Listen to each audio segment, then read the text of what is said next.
mo la Maria ho eki pa melele ya Tonga ko toampe. Ko au linda mau e whakahoha a. Pa me ta whakamarketing a ho panke langa whakalala ka o Tonga. O ko tal lele mo lo toma whana goe e a ho goe. Ko aho ni ko aho tau lua. O e malari o e aho goia. O lua ko e makamaire. O ku kakanto i he ahoni. Talu pa me he aho. Ta aho ulua ki o Septema. Ta hiva fitu. Ai vi sone loloa. Ai laa o Tonga hono wha. Kene whokotuu hamaka. Whaikonomika pa mai kakai o e whanua.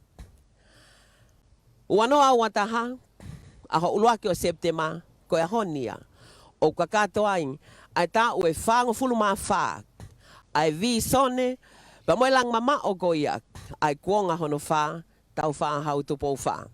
Ko uluakia o e maalari e he ahoni. Mea mai, ki he loto whare, o ho o panke. Kai tuku ke o atu hao whakamokomoko, whakamusika, pa me he kau tā mea, ai pankela nga whakalaka o Tonga. Pa moe whasiko ia. Tā koe sola ki Jerusalema.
Mari ka tangata.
Na e whakahoko ai whiauhi TikTok. A awe paanga pau, ke whakamanatu aki ahono launch, o ene fo ilaka whakateknolosia koe ni e ahoni. Pana iai aki nau tolu na nau kau mai ke TikTok koe ni. O koe e toko tolu, koe ngahi whamiri ene tolu, na nau kau mai ke TikTok koe ni, pau nau kau mai mo mahino ke tek nau tolu, ai mahu inga, oi awe paanga pau. Koe te ukore pe heni ki he tangata ensinia, ke ne play atu pa maki mo tolu he ngā lua pepa pe he whakatek mo tolu mo o silava mai. Ai ngahi TikTok koe ni, pa me he whamiri koe ni e tolu, koe ua pa me nusila, taha pa me tongani. Pa hiri ko ia te announce ai pe, ai win au e TikTok ko ia, pa te tau tok hoko atu. Ko ia e pita, whamone more, ka ke play mai rewa tu oua. Ko hono inga ke mamata ke tau kau mamata, pa pehe whakatek nau tolu i he ope. O koe pe whake whasi au APP. Koe whasi au awe paanga pau, kono whasi tu uaki. Pa ukto ope ia pa me he whasi ai Bellamy Brothers au iloa, let your love flow. He koe kai ko awe paanga pau, ko hafu foi sistemi plastic. Ka koe uhinga ene a si mo ene iai, koe mafu e tonga.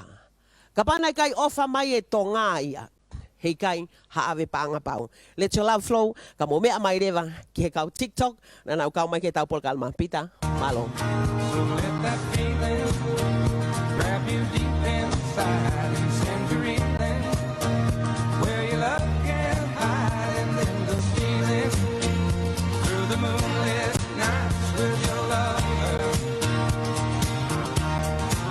Just let your love flow like a mountain stream, and let your love grow with the smallest of dreams, and let your love show.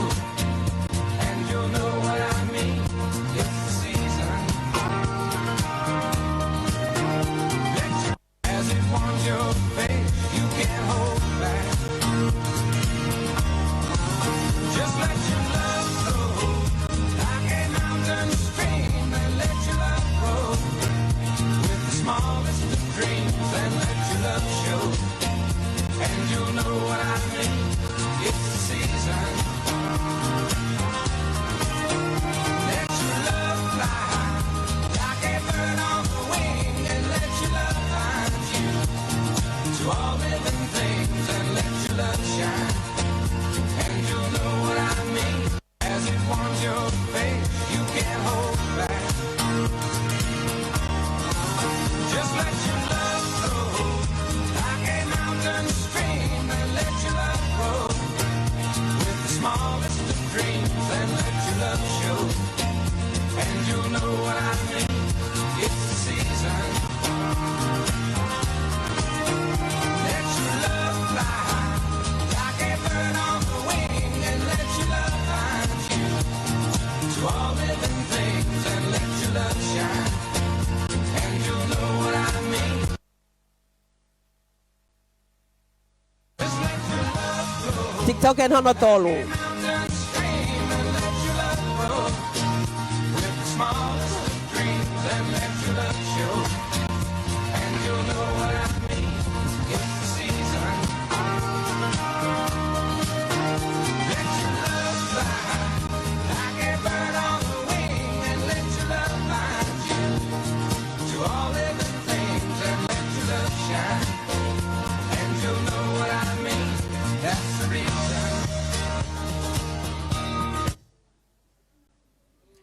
Malo, ko foi TikTok e tolu, na kau mai ke tau polo kalama. Pa koe tolu ko ia, koe ua pa me Nusila, pa moe taha me tongani. Koe foi taha whaka muimui, koe taha ia pa me Free Wesleyan Church of Hawthorne.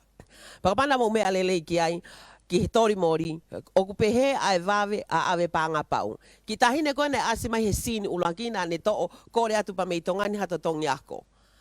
Lo tonga taim tatau pe fai tori mori no sila wala ke pe fai mori mo to telefoniko olunga pe imai. Ko taim kona ne pe imai telefoniko ne talama ya seni tiena ko atu. Pa ko kai ko atu ngalau. Ko TikTok hono wa ai ongo ki a kauna ngai wa na asimai ko eke he taha ki mam pe kwanga fe ha sen ha senit ki tonga ka grandpa. Talat leva he kauna ko hau ka fai no hinat ka ko he ku online.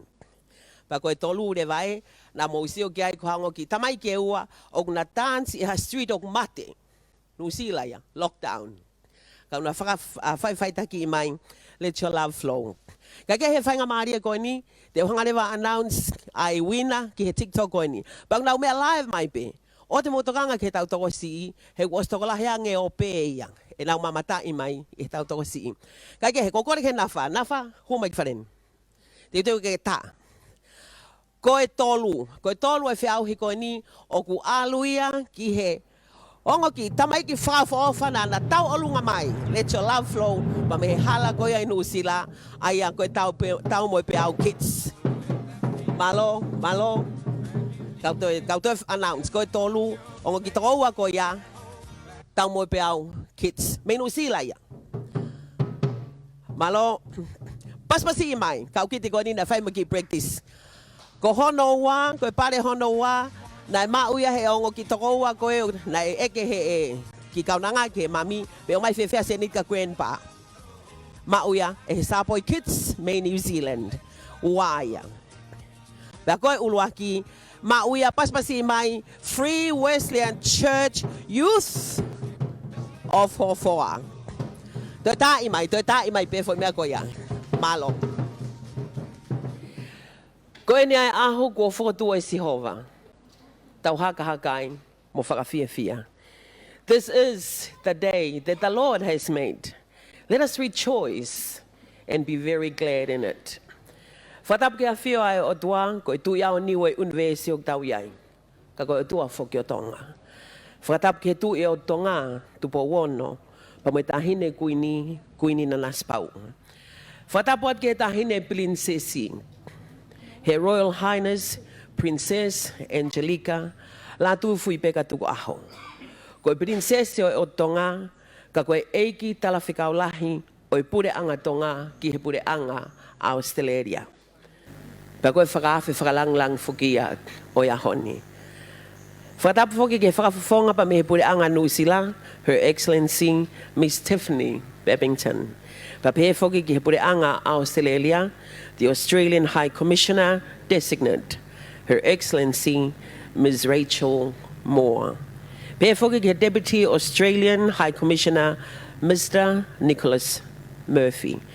Whatap whoki heni ki he Minister o Internal Affairs, Honourable Avatau Hui. Pe whoki he Minister Paanga, pe he ki he Kau Minister kotoa pe, pe me he Ministers of the Realm o tau kau whakata. Ka mawhake Governor of the National Reserve Bank of Tonga, Dr. Sione Ngongo Kioa. Tau manatu I ka ofisa kolo, ka pehe whake kau tau whanua, ne whakawat ke te motolo e toi whakawhe. Ka umawhoki ai kai ngā Tonga, no whanu sila, pa mo Australia, kau seasonal workers, kau exporters. Mo Tonga kotoa, ku ke ngawe aki mai, ai system ko eni, ai ave pa anga pau. Pa pehe whoki, ki he memi pa e poate o tau kau whakataha. Pa moki mo tolu kotoa, ko tuku ho mo taimi, ka mo mea mai, ke tau whakamanatua, mo tau hanga o whakaola. Ai fo ilaka, whakateknolosia ko eni, ave panga pau. I hok whatongia ko MC o ko talitari maa whana ki mo tolu, ki ho mo loto whare ho mo panke, I he ahoni. Ke tau whakaola, mo maalari fia, I he fo ilaka, be koe leap, mahu inga, be unique and significant. Whakateknolosia, ki mua, leap forward. Ai panke ai whanua, o whakafou mai, ia ave panga pau. I he tau whakamanatua, ai tau e whanga fulu maa wha, o e whai whatongia, te eki kafo, a ho mo panke, ka katoia, e aho koe ni, ulu ako September, wanoa wataha. I will now invite the Reverend Dr. Ungatea Gata to commit us all in a word of prayer to our God Almighty before we carry on. Malo whaiwhikau.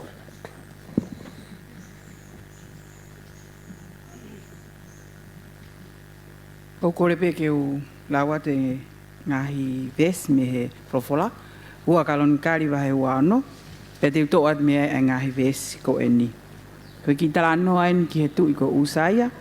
Ai na ia ne kau poto na nau whao me nau tolu. Ai ngahi me whak teknolosia ki ono taimi. Ai au pehe ahono hiki. Pea hanga ka kai siuta kotoa o nau puke a usaia o kongo fulu ma no hono tau o nau whakanofo ia ke tui ke whetongi ene tamai ko amasaya. Pea nofo ia ke kumi ke o tua i he taimi o sakalaia aia na ea ko ia i he mana wahe kia Elohimi. Pea lolotonga ene kumi ke Sihova na e whakamonu ia e Elohimi. Pea ne ngau i Jerusalema ani mi sini na e whakakaukau i he kautama poto. Ke tu i he ngahi taua mo e funga a ke whana ngahau mo ngahi makalalahi. E na e mawhola atu hono o ngongo o mamao. He na e whakaofo hono toko ni i o ne fu kaukau ai. Ka i he ene mālohi na e mahiki hono loto. Ke whai ai ngahi mea tene mau ai. Pea ne hia ka Sihova kono o tua. He nā nehu ke tempare o eiki ke tutu inse nisi i he orita tutu anga inse nisi. Ke tau loto. Koe wholofola eni ko ke tuku hio mau ao e o tua. O ku mea heni ai kau whakawhi whakalanglang me ngahi pureanga muri. Kau mai poate ai panke whakalakalaka o Tonga. Ai kau tak ngā ue ai panke. Ai kau ofisa kolo ma kau pure whakawahe. Mok mautolo no koto ape koe uhi ke whakailo ngai ai aho maho inga koen ke panke. O mea mai me he ope ai tahine whakalanglang o e aho. Tahine ko prinsesi Lātūfuipeka Tuku'aho. Pea mok nautolo koto ape me he ope. Ke whakailo ngai ai tau whango fulu maa whaa. O panke whakalakalaka a Tonga, ko panke a Tonga, ai kakai a Tonga, ai kakai masiva. O kui kai ke nofo pe i Tongani, ka i he ngahi whanua muri. Pea mau whanong ke wholofola ki he tui koeni. Na iai ne kau poto, na nau whakakaukau ai teknolosia o hono aho. Ke whakalakalaka, pea na e tupu whakalakalaka a hono mālohi. Pea mau tui, ko mea ngā ue whakailo ngai i he aho koe ni. Ai make he ange, ai tok teknolosia i he awe paanga pau, ke lava ke whakalakalaka, mālohi ange, ke toe tupule kina ange a pankeni, a ene kau ngā ue mo poate, pia mo mau whakaamu ke whonua whakalukufua. Kau whamanatu mai wholofola koe ni, koe mea ngā ue, aia o ku whakailonga he aho koe ni. Ke ua na hoko ia ke mau mahiki ai e mau whakakaukau. Ke ua na hoko ia ke mau mawahe, mi he whalala o tua. Koe uhi, o kei pihono ngahi nunu aia, o e whalala tangata. Pea koe mau lotu ia eki, i he mea mai tahine prinsesi.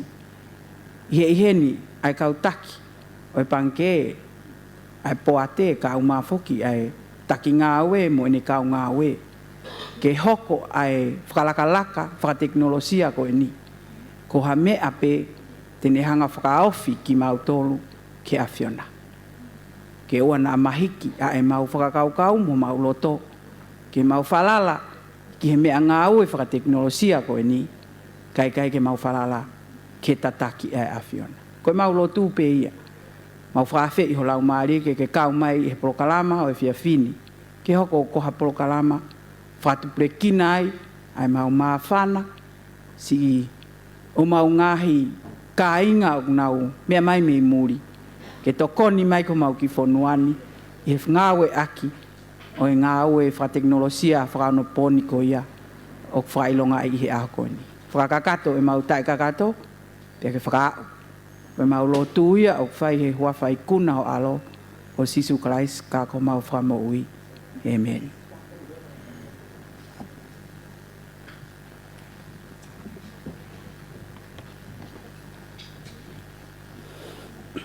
Whakawhetai ke eiki, kia kore ke huwhanga, e whakatap kakato ko whakahoko atu, e MC o ne tataki e tau polokalama, ka ataki o whakahoko atu, ai lea taritari. Ko whawhetai ke eiki he hoa tāwha o whane. Koe aho na e whakotuu. Pea whai kai palani mo i ngā aue. Pea ko hoko o mooni. pia ko mawhana i he toi whakamooni ki ai whaiwhekau, ai lelei, ai whalala ki he otua. O kou whawhawhonga i atu, ai poate, oi kau tare kita, oi panke langa whalalaka tonga, moi awe paanga pau, moi kau ngā we hono kotoa, ano tari fia, kotoa ki motolu ki he kere, oi panke langa whalalaka tonga, koe api, oi tonga kotoa. O ilo pe he tonga kotoa a apini. He koe hake mai pe mei tahi ki he halavuna ko api eni. Koe tuuta pe ai kai ngā mi wawau haapai ewa moiongo niwa he wafu whawa halavuna pe ku ofi pe a apini. Ilongo fua e hifo pe i he pasi fou mai ha sola pe vulangi ki maketi. Koe fou mai pe heni. Koe panke ko ho panke ni. Koe panke ni ai fonua. Koe panke ni ai kakai. Panke ai pule anga mo wahenga malolo. Ho nau malo yange ai tuu whakataha. Hono langa ngawe ai panke ai fonua. Panke ma ai tonga kotoa. O kou tari mawhana ma kehe ai whitu una. Tahine prinsesi Angelika Lātūfuipeka Tuku'aho. Iho o mea tonu mai mei ken pela. Ka koe uhipe koe si i lolotonga. Whakangata ai whewholau aki. Pea tāpuni ai ngahi kau āwhonua. Whakatulo atu tahine prinsesi. Koe tari fia. Koe uhi ko ho mea pe mei api ki api. Koe mau monu ia, i he langi mama ola, ai la a kua unga whonua, tamatui ko tau whahau tu pou wha. Hono whakotu o panke, i he aho uluaki o sepitema, tahiwa fitu. Koe whango fulu, ma whata ueni, ki he ahoni, ai tai maaria e kakai tonga, hono kotoa toko lahi, i he pisnisi, ngowe, tautai, Yako, whai tohonia ngahi nofo anga, mo ngahi mau anga paanga kehe, ke whakalakalaka whakaekonomika, mo whakalakalaka whakasosiare, ho nau ngahi whamiri, mei apini. Pea koe tari loto hounga mo oni, o whakahoko atu ki he wheitu una. Whawhetai ke o tua hono kei malu i o Tonga, i he fuu taimi whainga taani. Ke malawa whakataha mai peki apini, mo kei puke whanua. Tau ataina peke tau he lotu, mo whakawhetai, kouhi o mea heni, mea tonu heni, mo taki o whamiri o pange whakalakalaka. Ai ek minista paanga. Pea pehe ke ek minista o potungai whakalot whanua. Ai une toka ngai, e tau whanau i Australia, pea monu usila, o kumakatu ungai, ai whenga ke whakawhaingo fua, ai awe paanga pau. Pea koe i heni foki, ai ko wana, o kou tari fia. He ko ia, o ku nehanga o whakapapaui, o ku pau, ai awe paanga pau. Pea ne whakaata mo tokanga, ke ngahi ngāwe, o ku whai mei apini, o ku tonu pea tāu. Pea foki ai tari loto hounga, ke he ongo whakafofonga whakadiplometika o Australia pea mo Nuusila. Pehe ki he UNCDF, World Bank pea mo IFC, koe ongo uma mālohi, mo pou lahi whakapaanga mo whakatau kei. O kou tari ai whakafofonga wharealea, kau pure whakawahe mo kau ofisa kolo. Mo ngai whaamiri kotoa o panke. O tau whengawe aki, mo pātolo aki, ai awe paanga pau, mo ene ka weinga ngawe. Pe oku ke mea mai i he ope, pe mea tonu heni, o kou tari fia kotoa ki mo tolu i he ahoni. O mau whakatawangi koe ki i polo kalama, ko mau teu he ahoni. E hoko koe whakakoloa ki ati ki mo tolu, i amanaki ke whakaola mai, e prinsesi Angelika Lātūfuipeka Tuku'aho ai phone app ai awe paanga pau. Koe ai ki lea loto fia mo oni ke tari aki ki motol hono kotoa, Kau whakahoka tupe, ki lea no I he lea whapapalangi. Your Royal Highness Princess Angelika Lātūfuipeka Tuku'aho, Ministers of the Realm, Diplomatic Corps, New Zealand High Commissioner and Australian High Commissioner Designate, Governor of the Reserve Bank, and CEOs and civil servants, members of Parliament, distinguished guests and our beloved customers, ladies and gentlemen. I'm thankful to God for this great honor and privilege given to me by the shareholders of the bank and the board of directors to welcome you all on their behalf to the launching of Ave Pāngapau phone app, which is a significant technological leap that we are providing to all Tongans. We humbly welcome you to our home. As led in prayer by our good Reverend Ungatea Kata, we welcome you in Jesus' name. Our family church minister of TDB, blessing our home for this auspicious event. This is the home of Tonga's bank, Tonga Development Bank. The people of Tonga's bank. I'm sure the governor hasn't heard that we are also using these names for the bank, but that is how our customers know us.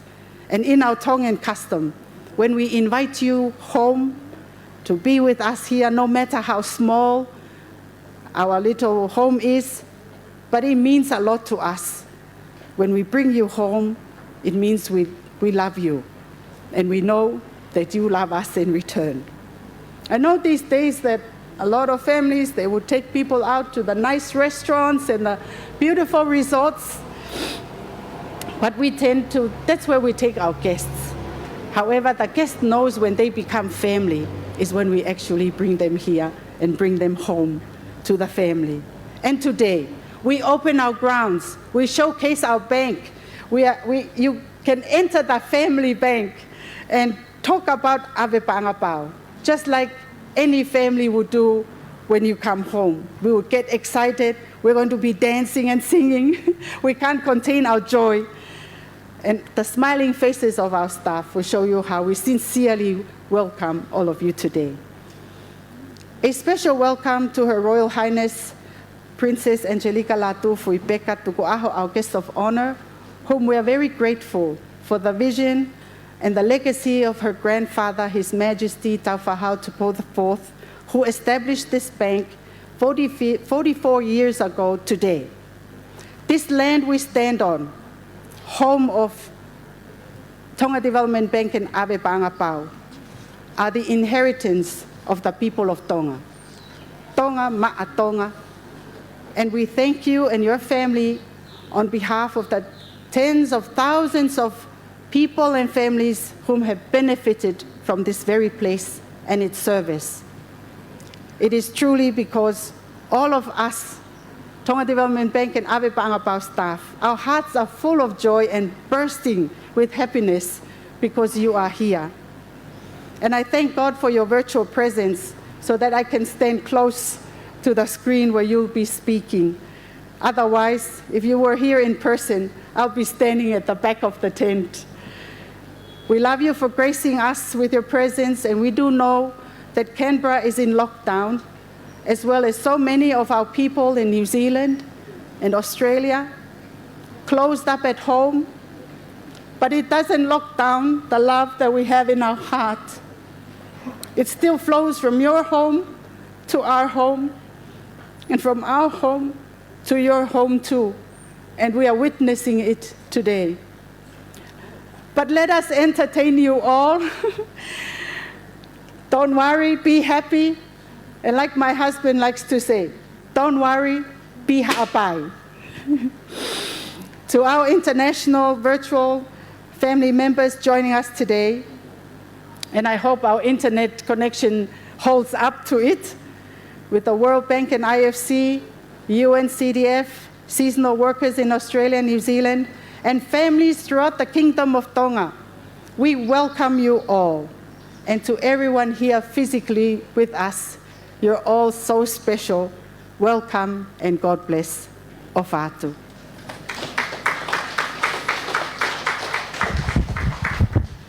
Ko e CEO ia ai panke mga pakalakalaka. So Pulavinaka, Malo Lele, very good afternoon and greetings to all participants, Your Excellencies, senior government representatives, members of the diplomatic corps, board and the senior management and staff of Tonga Development Bank, invited guests, ladies and gentlemen.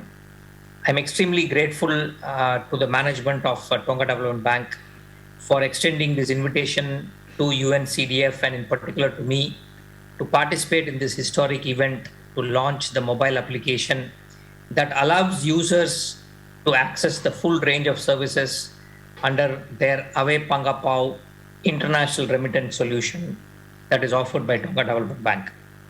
I fondly and very vividly recall my earlier visits to Tonga, first in July 2018 and followed by February 2019 to launch the grant-funded product to scale Awe Pangapau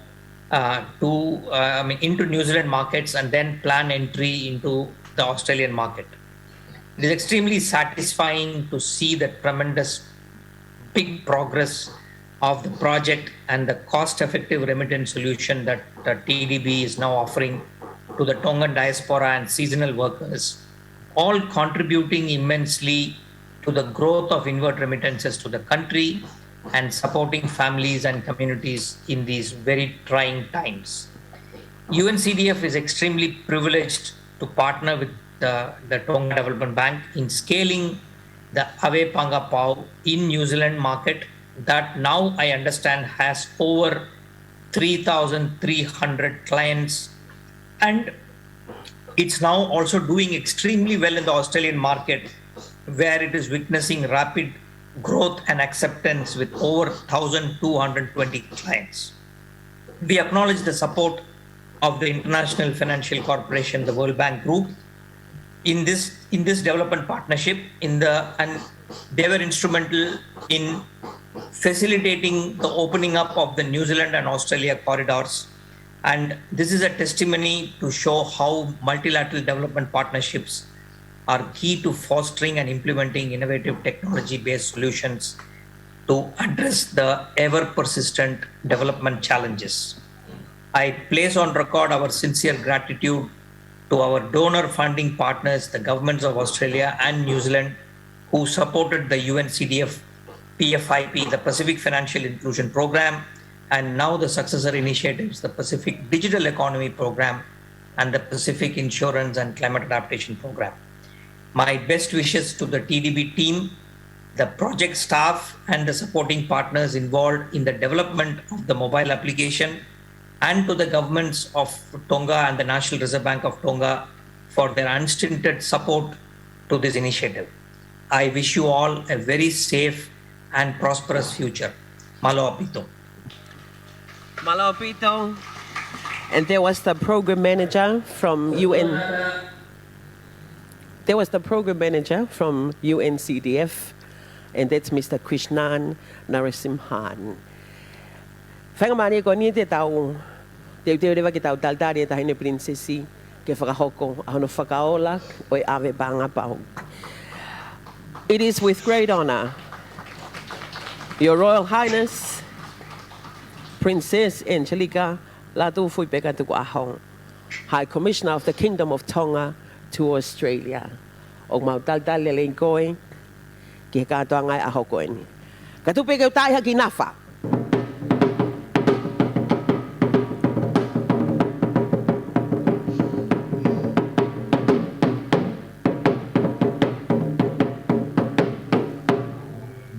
Malo.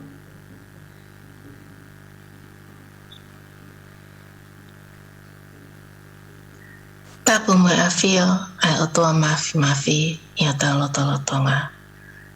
Aia o ku whanga mo malu ki ai tau Tongatapu lipe. Tapu mo na afifio tupo ono. Ko la a o Tonga mo ta ainik ni tanaspau. Ko mahina o kei huhulu. Tapu mo ho eiki. Tap mo fai ke kau to kita unga te akata mo haalotu. Tap mo lango waka oi whakalakalaka mo haamata hapule. Fatatapu mo kau minista o kabinete. Fatatapu mo kau whafofonga whakadiplomatika o puleanga Australia mo puleanga New Zealand. Fatatapu mo kau whakafofonga o ki nau tolu ne nau whai tokonia whakapaanga e poloseki koeni. Fatatapu mo litakami ko pulelahi o panke langa whakalakalaka o Tonga. Kia pehe kia kaunga awe kotoa o panke. Fatatapu mo kau whakawhi hono kotoa mo ki mautolu o mome amai I he ope o tau kau whakataha he aho whakakoloani. Tau whakamalo ia mua a ngā aue aho tau otua. A au a iwi hono ni ma. Ai anga langi ia. Ngā aue ne tāo mo langi. Whai ki tau tō I māmani. Koe whakawheta ia o lava mea o aho ni ma ai whonua. O tau te fuani, koe uhi koe whonga who'ou koe ni koe awe paanga pau. Koe maka maile I e tō whatongia ai panke langa whakalakalaka o Tonga. Pea moe tokoni ki e langa hake au tau whonua moe ofa ki e Tonga.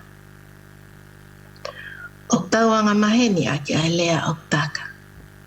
Ki a Tonga mai e. I he ahoni o ave ki tau tolu e panke langa whakalakalaka a Tonga. Ke tau lalaka whakataha moe kuonga. Pea tau inasi e whakalakalaka whakamaman lahi. Oua mo ana ngata heni kai hoko hoko atu pe. May I acknowledge the presence of the Alpha and Omega in our midst. Distinguished guests, generous sponsors, ladies and gentlemen. Today marks the 44th anniversary of the Tonga Development Bank, which was established on the 1st of September 1977 upon the vision of His late Majesty King Tauwhahau Tupo'o IV for a prosperous Tonga. In 2017, Ave Paangapau Tonga Development Bank was launched in New Zealand, and in 2020, Ave Paangapau was launched in Australia. The launch, as a momentous initiative, came at a pivotal time, with remittances being a secured and steady source of income for Tongan families, and now even more vital amidst the devastating economic impacts of the COVID-19 pandemic. Ave Paangapau complements Australia's Pacific Labour Scheme and Seasonal Worker Program, which is of significant economic benefit to our beloved island kingdom. Remittances are a key component of economic activity and income for households with a total value equivalent to about 37% of Tonga's GDP. Due to technological advancement of our time, the Tonga Development Bank had partnered with the United Nations Capital Development Fund and collaborated with the World Bank and the New Zealand and Australian governments to create this significant technological leap known as Ave Paangapau phone application.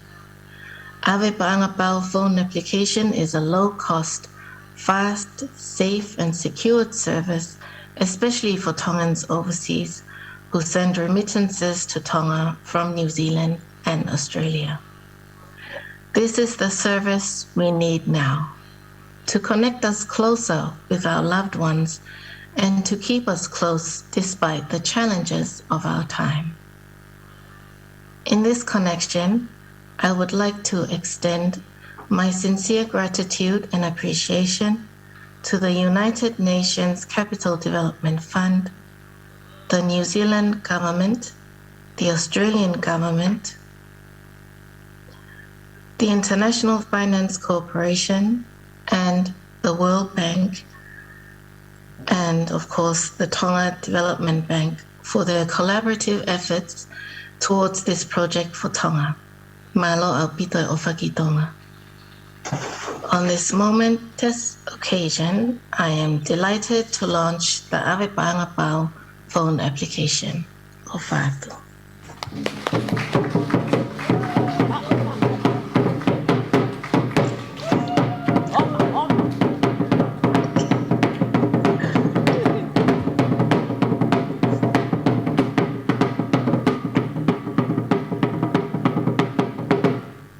Malo. Na iai hono uhinga nai tā iai nā wha. Ko ki tā i ane nai, nan tala tu iai ngai whaunga motua na mau whau mai ai. Ke ompanga www.avepaanga.co.nz. Koe ni, o mapota tau mo tā goa e nā wha. Ko no uhinga ai a tā hine. Whainga maaria koe ni, teu tuku ia kia langawaka e whakalakalaka, ke ne whakakato e whatongia malo. Kilua Moe arifa moe o meka ai o tuane Moimoi ki ai a Tonga Tongatapu ki e fui lupe o rota palas ka koe tahine prinsesi Angelika Lātūfuipeka Tuku'aho koe eiki hai komisiona o Pureanga Tonga i e kontinenti ko Australia Katapu atu ke alofina. Tapu moe alofin. Ka e tae whanga ki e tau matu. Ko langa waka e whakalalaka. Ke whae whakamalo tua. Ki e whakakoloa kua tō mai whanua. Ke whakahako atu tahine prinsesi e whakamalo. Honga ia me e panke o e whanua. Ka koe panke whakalakalaka Tonga. Ka koe takia maa wharelahina. O ku mau haka he langi ko tau. O ku mau seksekia tahine. He o lau maari e. Ne lei ka ke whakakoloa. Mo whakaola. Ai makamaireni. Whakawhetai mau koloa. Mo Tongatapu. Ka koe makamaireni, koe mahiki, makehe, whakateknolosia e panke e whanua o whakalaka ki mua. Whakawhau mai e tana pāga, awe pāga pau, ai panke lang whakalakalaka Tonga. Koe mea whapefte ia kua whake ahoni, me e awe pāga pau. Ke kakai tori e whanua katoa pe. I nusi la, pe mo Australiana whoki. Kono whakaola, ai maheki, makehe, whakateknolosia koe ki mua. Space System Technological Leap Forward. He o kui ai hono, Phone App, i kai toi huu ki e TDB website. O whainga fuaange, pēr toi waweange, he ongo ana whani. O whakakau atu pē e whakakola oe ahoni. Ai loko fōu e awe panga pau. Kona fōtunga, kune whakafuo, ai ame, moe o mi. Ua oe makamaire oe ahoni. Koe ao ko kakato ai e tau whanga whuluma wha. Ai whakaawai matapā oe panke whakalakalaka Tonga. Ki ono kakai, koe ahoni ia. Ka koe visane e whai guanga. Ai tamba kotu pou wha. Tangane e visone. Pea koe taurea ia. Koe whangota e lulutai. Lave ai. Manu vai vai. Uhinga ai e tahine. Ai kakau atu. He ko hiki ama o kohiri. Ko mamangia mo kolo ia ia lolo Tonga. Ko tae lua fin. I ho ki panke si. Mo whakao fofani. E ngā ue aki. Ai teknolosi ani. Whakamore atu. Nā kua whai. Ha kawe tua te tau. More ke babao. Ka ko fie pe. He penu ke he. Tala monu atu. O whanga ki o tua maf. E de whai pe o tau whakao. Ie koe ni mo ka hau. Rewa e malanga kau tatau atu. Malo. Holo pe ho me a tahine prinsesi. Ka tu ke mau whai atu haki whame ite. Ke whawhiawhia i aki. Ai wheitu una. Mau lawe i pe o ku lockdown ai whonua. Ka tuku ke whai atu haki whame ite. Whamusika. Ai kau staff pe o i pankeni. Pe ama au. Pa kou whakawhia tu e ope. E ope ko ke mea mai ke pol kalaman. Tau kau whakata. Wheitu pe o ke iai me haka i pe me holoki. Pe holot whare. O ke whame ite. Pa kou tui ko whare ni. O kou tui whia lai tahine ka pai mea mai tau pasi atu au whakatonu ke tau whasi.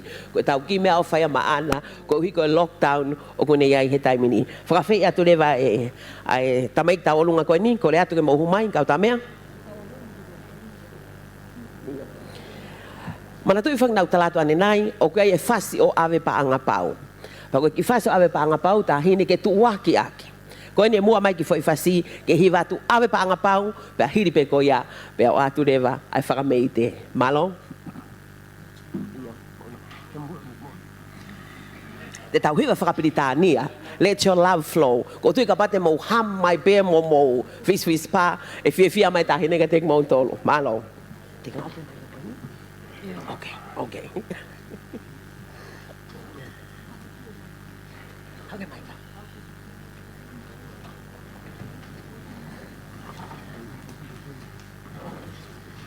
Okay, my God.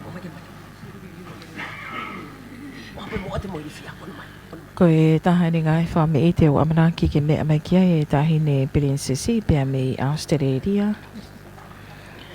Koe whame i te ia oko teu ke whahoko i ki nau tolo koia.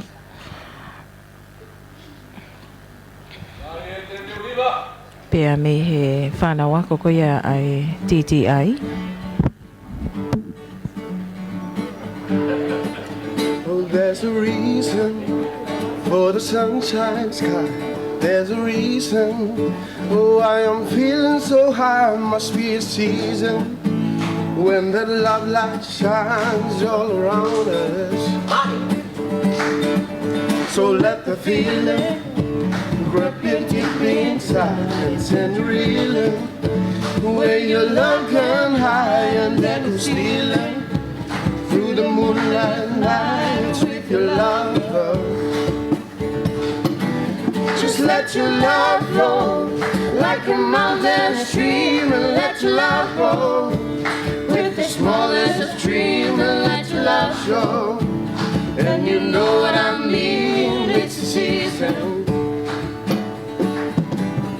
Let your love fly like a bird on a wing, and let your love bind you to all living things, and let your love shine.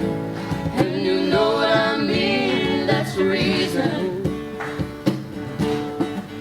Oh, there's a reason for the sunshine sky.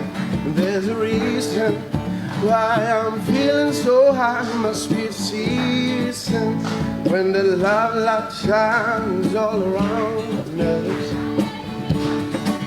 So let the feeling open up you deep inside and send you reeling, where your love can hide and then go stealing through the moonlit night with your lover. Just let your love flow like a mountain stream, and let your love grow with the smallest of dreams, and let your love show. And you know what I mean, it's the season. Ooh, just let your love fly like a bird on a wing, shine. You do all living things and let your love shine. And you know what I mean, that's the reason. Let your love fly like a bird on the wing. Let your love rise. You do all living things and let your love shine. And you know what I mean, that's the reason.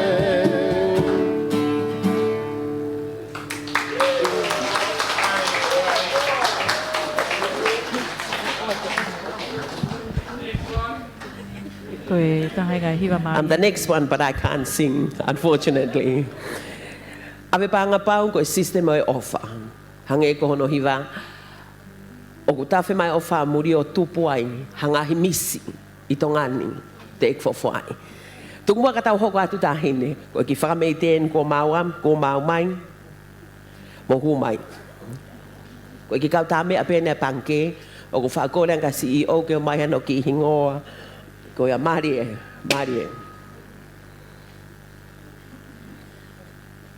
Tu mai Mari.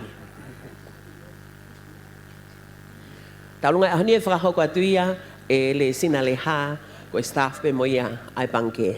Malo.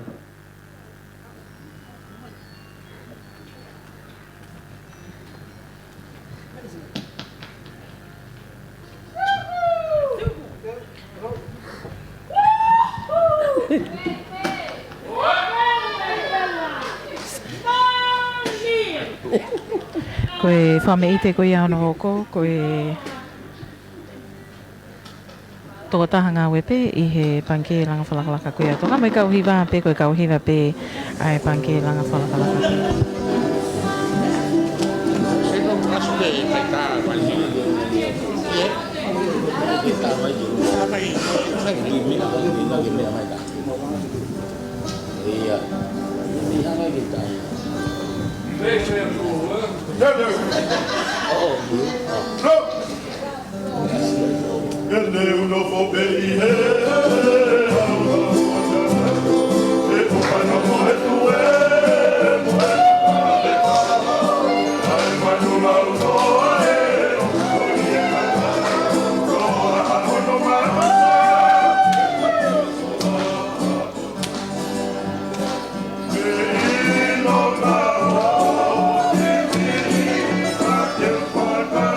Bye.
Marie.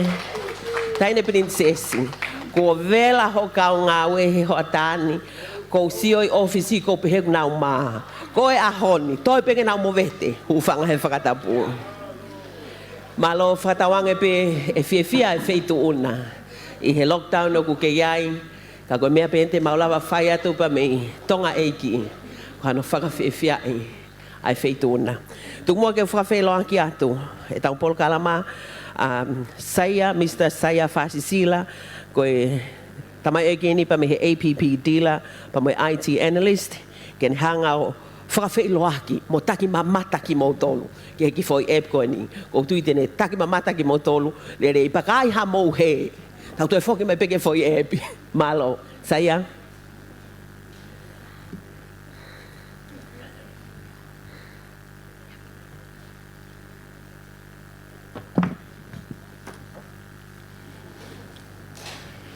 Tahine princesi, kai uma ai kau Fatafehi ki ai ave pangapau.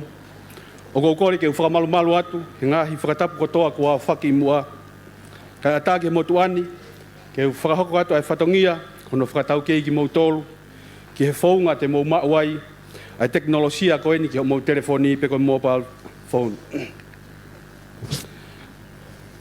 Koe application ni koe ni ai ave pangapau, pe koe ave pangapau mobile phone, o ku malawa ke mauia i ho log ini ki he App Store. Hange pe koe au ha atu screen, koe iconi koe ni, pe koe whakailonga koe ni. O ku malawa ke download ia e he customer, ke lava ke ne mauai ai epi ave paanga. I ho hu ki loto ki he App Store, hange pe koe au asi atu koe ni. O ku malawa heni ke sio ai ki he search, ke search ai ave paanga pau, aki aho taipe atu ai rea koe ave paanga pau. I ho taipe ai rea koe ni e ase atu lewa ai epi, pe koe application ai ave paanga pau, hangei koe au ase atu ke mau download ia, pe ke mau install, ke ho mau telefoni, pe i hene download i koe ia au kumalawa, ke open ia, pe alawa ke ngawe aki, ki ho whakahoko a ho seni paanga mai mi Australia, kai pehe mei Nusila ki he kai ngai Tonga ni. I ho log in ki he epi, koe homepage na ai ave paanga pau, ko ho log in pe ai o whakakato ai a omi paanga mi Australia pa mo Nusila ki Tongani, whakataha mo ia o kuke lava o resisita mai i he epi koe ni, ke kau ki he polo kalama koe ni o whakahoko mai a ho o seni paanga. Hiri ho o ngawe ake a epi koe ni mo na download ti te ke whakatokanga e rewa ki ho telefoni, o ku ia ia iconi koe ni pe koe whakailonga, ai ave paanga pau, o stoa ia i ho telefoni ke ngawe e kai pe ia ki ho o talaf paanga mai ki he family ki Tonga ni. Whakatawang e tokoni atu a epi koe ni, ke hou eiki mo kakai e whanua me muri, ke whaka umai ho o mau ofa ki ho tau kai ngai Tonga ni. Malo whakapapat.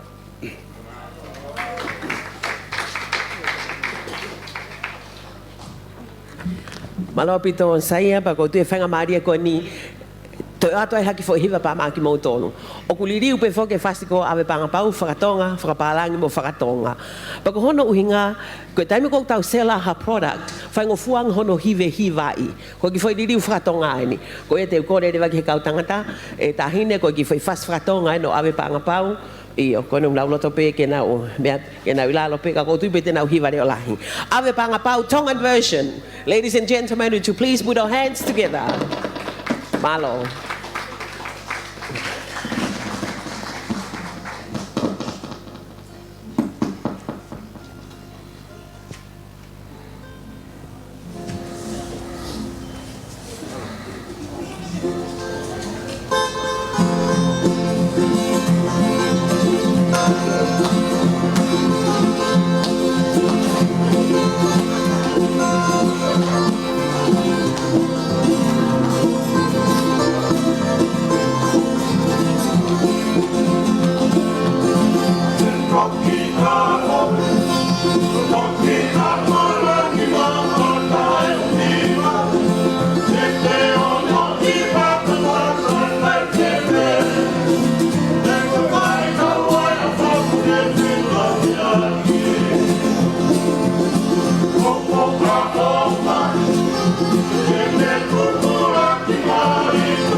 Marie. I hope you enjoy that. That's the core of APP. It's a system of love.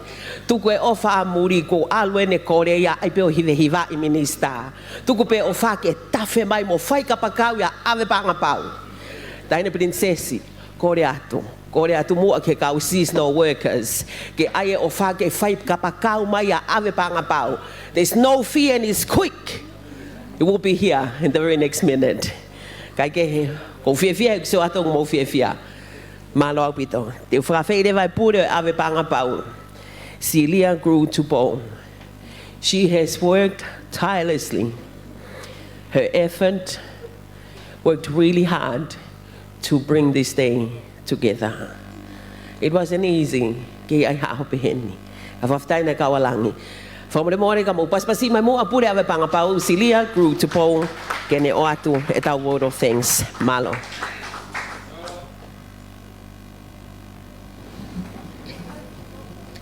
Whawhita I atua. A kokole peke hufanga I Tongatapu ko osi hono whakakato mei mua. Kaya tā mo oku ki whakahoko ai ki lea whamalo. O ko tomo tuku ai pea whamalo mo whawhita I ki otua mafi. I hene ofa lahi o ku whakalao ana tula pea whakawhainga mai lia ai mea hono kotoa pe ko tau wakai ki ai I he aho whawhiawhia koeni. Distinguished guests, ladies and gentlemen, on behalf of the Board of Directors of Ave Bangabau TDB Limited, subsidiary of the bank, I wish to extend our sincere gratitude to all of you who are attending this launching today. A special thank you to Your Royal Highness for gracing us with your presence today. Your attendance and participation today is hugely important for all Tongans because it is not a small matter when a royal family member joins an event. Management and the board are all obligated to make sure everything is done to the best and more. Thank you so much for the big impact you are making on the phone app launching, as well as the improvements to a lot of things here at our home, which otherwise would have been cut due to COVID. Thank you, UNCDF, for your continued support, as well as New Zealand and Australian governments, to help financial inclusion and trade for the people of Tonga through Ave Bangabau. Now that we are family today, and you have set up your office upstairs of the bank, we have a lasting relationship close to marriage. We know your assistance, scholarships, and grants will continue, and our partnership will grow. We are sincerely indebted to IFC and the World Group, and thank you, Carlo Corazza, for all the initial help and support, as well as Philippa Roberts and Don Abel for the continued technical assistance and expertise. We hope when the borders open that we can warmly extend our thanks in person. To our system provider, Simon Lynch, the most hardworking and faithful member, but the family members who we tend to take for granted and expect to hold us together while targets are moving. Thank you for always being there for us, Simon. The ministers of the realm, the governor of the Reserve Bank, we thank you for availing your time to be here today. Thank you, Reverend Dr. Ungatea Kata. Congratulations on your being ordained as FWC Minister. And your blessings are fresh and rich upon this occasion, and we greatly appreciate it to dedicate our lives in service for our God in Tonga. To all the district and town officers who are here, thank you for your leaderships and support. To our beloved seasonal workers in New Zealand and Australia, and to our beneficiaries here throughout the Kingdom of Tonga, thank you for joining us today. Thank you for the Ministry of Internal Affairs for partnering with Ave Pangapau and TDB to support our seasonal workers. We really appreciate your loyalty, and we truly love you all, not just for your money, but seriously for your patronage, because when you send to us here in Tonga, you are helping Tonga's economy, and every pa'anga stays in Tonga. To everyone here today, physically and virtually, I simply thank you all from the bottom of our hearts. Malo au pito.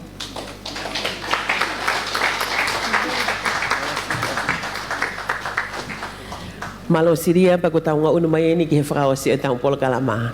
Upon a special request from Celia, she would like to sing one of the very famous hymn. Me hime awe siria na kuya yaki fonua o kutui o seni. Na kange mangotua na masiva lele. Hallelujah, komonuia eni. Kori kau tamea kina humai, pati koe tau hiva whao si beia, pati u kore rewa ki he whaiwhekau, kene whakamore more, kane whakaosi, ai ngā ue a hoko eni. Malo. O kuai ka ki konua o kutu I o seni nai I kai ke mau o toana marsi ma velele ei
tau whaos.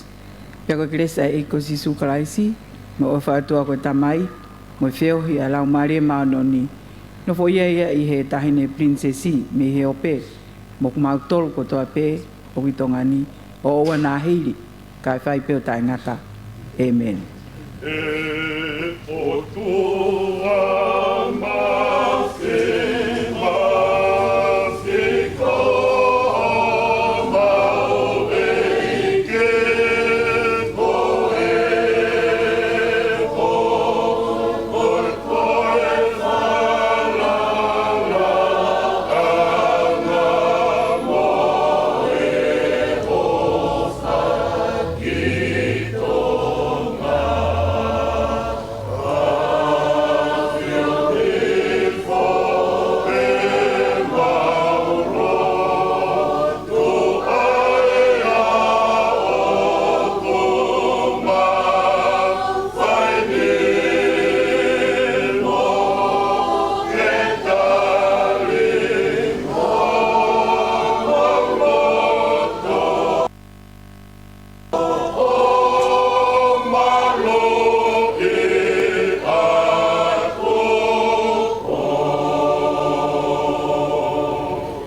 atu ke tau tatu ko aki. Ake hatau pas leo lahi. Pa mai tahine prinsesi e a koe ni. Kaine prinsesi. Mau ofa katoa ki a te koe. Mo tō whatongi au whai. Ofa ke whai tāpo ki na koe. E o tua mo kau ngawe. Tō whatu.